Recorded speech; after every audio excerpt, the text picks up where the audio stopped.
The actual interview में जो boards बैठते हैं उनके बारे में हमें तब तक नहीं पता होता जब तक हम एक्चुअली इंटरव्यू ना दे रहे हों, क्योंकि जब हम इंटरव्यू स्टेज तक पहुंच जाते हैं तब पता चलता है कि अच्छा एक सोनी सर का बोर्ड है, हाँ एक चौबे सर का बोर्ड है। पहले खाली नाम सुने होते हैं, हाँ कहानियां सुनी होती है, नाम नहीं सुने होते हैं।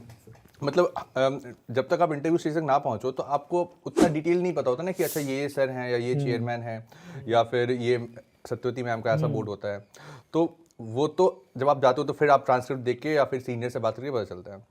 तो आपको क्या लगता है कि जो एक्चुअल इंटरव्यू होता है उसमें जो आपको बोर्ड मिला वो मैटर करता है, आपके पर्सनैलिटी को सूट करके उससे हिसाब से मार्क्स मिलता है या फिर ज़्यादा irrespective of that? I would like to comment on this if you can. मैं भी एक चीज बोलूँगा बस। हाँ ये चीज I agree to that some extent. थोड़ा सा एक फर्क पड़ता है आपका कि मतलब of course every particular the people who are sitting there they're very knowledgeable, they are aware of things we can't even think of, so the perspective they're coming from is different. But there are certain things to your personality, certain things you feel are your strength, there's something not strength but this reflects you. You think that some people might be better able to perceive that, like मेरा writing का थोड़ा शौक था अभी थी and थोड़ा मेरा foreign service मैंने टॉप पे भरा था, so I was very happy when I got to know कि मेरा 2020 में मेरा सुजाता मेहता मैडम का बोर्ड आया था। She was an IFS and honestly मतलब क्वेश्चन बहुत सारे थे but I can just say generally the questions that were asked I was very happy with those questions, मतलब यस मुझे मन है इनका बताने का ऐसा था। और मे बी अगर कोई और बोर्ड होता तो शायद ऐसा नहीं होता। बट थोड़ा सा मतलब ये है कि इट्स वेरी ट्रू कि आप वाइब कर रहे हो तो ऑटोमेटिकली आपका पर्सनैलिटी और ये आ जाएगा, उभर के आ जाएगा वहाँ पे। बट अगर आप कोई मतलब टेलीग्राम चैनल पे एक एनालिसिस डाल देते हैं ना पिछले साल का कि कौन से पैनल के कितने मार्क्स आए, एवरेज मार्क्स आए, सो वो देखा जाए तो मुझे लगता है कि उसमें इतना कोई उसमें बहुत हाँ उसमें कुछ डिफरेंस नहीं होता। बिकॉज फैक्ट ऐसे है कि कोई बोल रहे कि एक्स बोर्ड आ रहा है तो आपको बहुत कम मार्क मिल रहे हैं, लेकिन यक्स बोर्ड के टॉपर भी है। यू हैव ओनली थिंग कि वो एक बात बराबर बोले कि आप उनके साथ कैसे वाइब कर पा रहे हो। बट आई डोंट थिंक कि अभी मेरा टीसी आनंद सर का 21 में आया, सोनी सर का बोर्ड 22 में आया।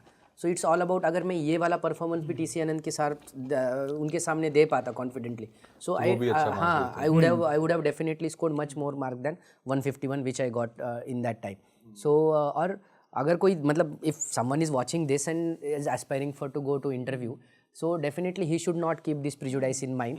वही बोला हिपोक्रेट रहना है भाई कि कोई बोर्ड नहीं मैटर करता है, कोई बोर्ड नहीं मैटर करता है। बिकॉज जब तक आप प्रिपरेशन कर रहे हो तो अगर ये थोड़ा सा हो गया कि अगर if I have some prejudice about Y board and वहाँ पे जाने के बाद तो 5-10 मिनट पहले पता चल जाता है कि आपका कौन सा बोर्ड है, तो और आप पहले ही हो तो आपको 10 मिनट पहले ही पता चल जाता है, और आपको वहाँ पे आपका ऑलरेडी प्रिजुडाइस है कि वाई बोर्ड मार्क नहीं देता, बहुत डिफिकल्ट है, और आपको पता चल रहा है कि आपको वाई बोर्ड मिला। So it definitely dampens your confidence. So I think कि ये फैक्ट्स भी बताते हैं कि वो डिबेट में कोई ज़्यादा सब्सटेंस नहीं है वो डिस्कशन में। So we should be like चलो जो भी बोर्ड आए it is my day and they are, and मेरे एक्सपीरियंस से as compare to mocks, and mocks is to guide you, mocks are there to guide you, they are guiding you कि आप कहाँ पे कम हो।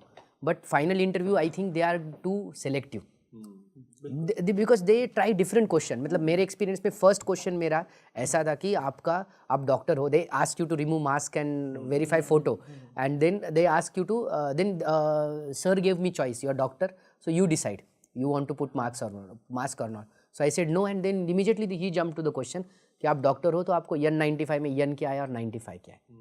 एंड आई वॉज लाइक मुझे नहीं याद आ रहा था, एंड आ रहा था तो थोड़ा थोड़ा याद आ रहा था, but I asked shall I guess, but उन्होंने मुझे नहीं आया तो immediately he shifted to other sector education. So मुझे लगता है कि they are there for selection.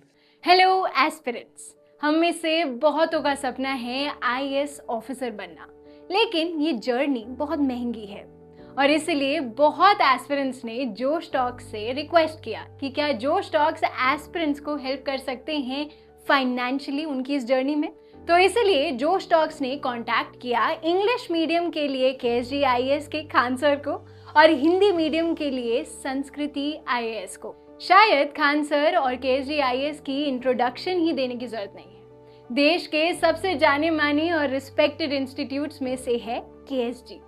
सृष्टि जैन देशमुख, शायद आपने नाम सुना हो, सर की ही स्टूडेंट रही हैं जिन्होंने 2018 में AIR 5 हासिल की वहीं संस्कृति आईएएस के भी बहुत स्टूडेंट्स ने यूपीएससी में टॉप रैंक्स प्राप्त की हैं। कुछ ही समय में उनके भी बहुत स्टूडेंट्स की टॉक्स रिलीज होने वाली हैं। तो जोश टॉक्स ने केएसजी आईएएस और संस्कृति आईएएस से बात की और उन्हें रिक्वेस्ट किया कि क्या वो जोश की फैमिली के लिए एक बहुत बड़ी स्कॉलरशिप दे सकते हैं। मुझे बहुत खुशी है हम सबके साथ ये बात शेयर करने की कि दोनों ही इंस्टीट्यूट्स मान गए। वो जोश की फैमिली के लिए अपने फाउंडेशन कोर्स पे स्कॉलरशिप प्रोवाइड करेंगे, यानी कि वो क्वालिटी की एजुकेशन जिसकी फीस लाखों में जाती थी अब हम अफोर्ड कर पाएंगे। ये हेल्प वैल्यूएबल है सबसे ज्यादा हम नए एस्पिरेंट्स के लिए, जिन्हें फाउंडेशन कोर्स करना तो है लेकिन लाखों की फीस हम अफोर्ड नहीं कर सकते। जोश फैमिली की ये स्कॉलरशिप पाने के लिए हम नीचे दिए गए गूगल फॉर्म को फिल कर सकते हैं। जब आपको कॉल आए तो प्लीज ये मेंशन करना मत भूलना कि आप जोश फैमिली के पार्ट हैं, ताकि आपको ये स्कॉलरशिप मिल पाए।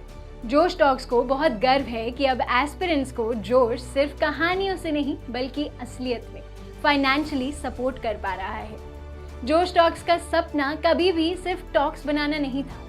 जोश का मानना है कि हम सब में एक काबिलियत है अपनी जिंदगी में कुछ बड़ा हासिल करने की, मगर जिंदगी की कुछ परिस्थितियां हमें अपने अंदर के टैलेंट को बाहर नहीं निकालने देती। लेकिन अब कम से कम हमारी फाइनेंशियल स्थिति हमें अपने आईएएस बनने के सपने से रोक नहीं सकती।